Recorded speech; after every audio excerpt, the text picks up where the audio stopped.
Many of us have heard the stories of children taking charge in an emergency and potentially saving a life. Turns out children as young as 4 are able to learn how to call 911 according to new research. And Fox 9's Rose Schmidt breaks this down for us and what this could mean for emergency situations. Rose. Kelsey, Randy, the American Heart Association is urging parents and schools start teaching young children what to do during an emergency and to know their address so a dispatcher can send an ambulance.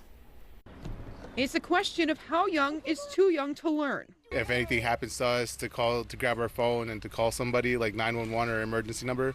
Jaira Romero has already started those conversations with his kindergartner, teaching her parents and grandparents' phone numbers and knowing how to ask Siri to call for help. They should be able to know that stuff, so if they're ever in trouble or anything like that. New evidence suggests young children can handle life-saving skills more than we may realize. Children as young as 4 can start learning about what's an emergency and what 911 is, and if someone's collapsed and they're not breathing, how to call for help. Those conversations can set the stage, so by the time a child is 10 or 12, they can effectively administer chest compressions as part of CPR. Staying alive.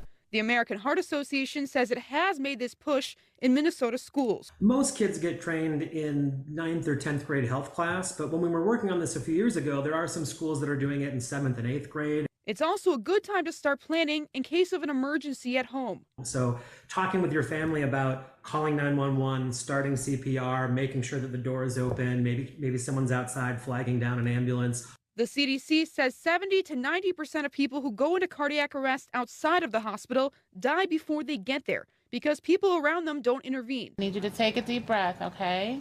In Minnesota, 911 dispatchers are required to know how to give CPR instruction over the phone.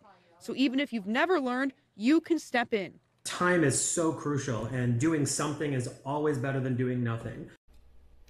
So I don't know about you guys, but I don't know a lot of 10-year-old fans who are big Bee Gees fans. Oh, good point. Right, and that was the song that we all Staying alive, staying alive. used for our CPR training in school. But the good news is the American Heart Association has a whole Spotify playlist called Don't Drop the Beat.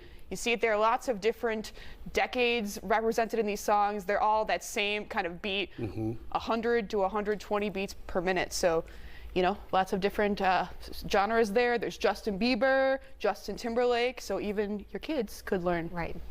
Taylor Swift maybe somewhere in there. But the bottom line is learn CPR or just refresh your skills if you haven't been in a training class for a long time. And it's so important. Kids are smarter than we give them credit for. Absolutely. Definitely. They can know what to do. All right. Thanks, Rose.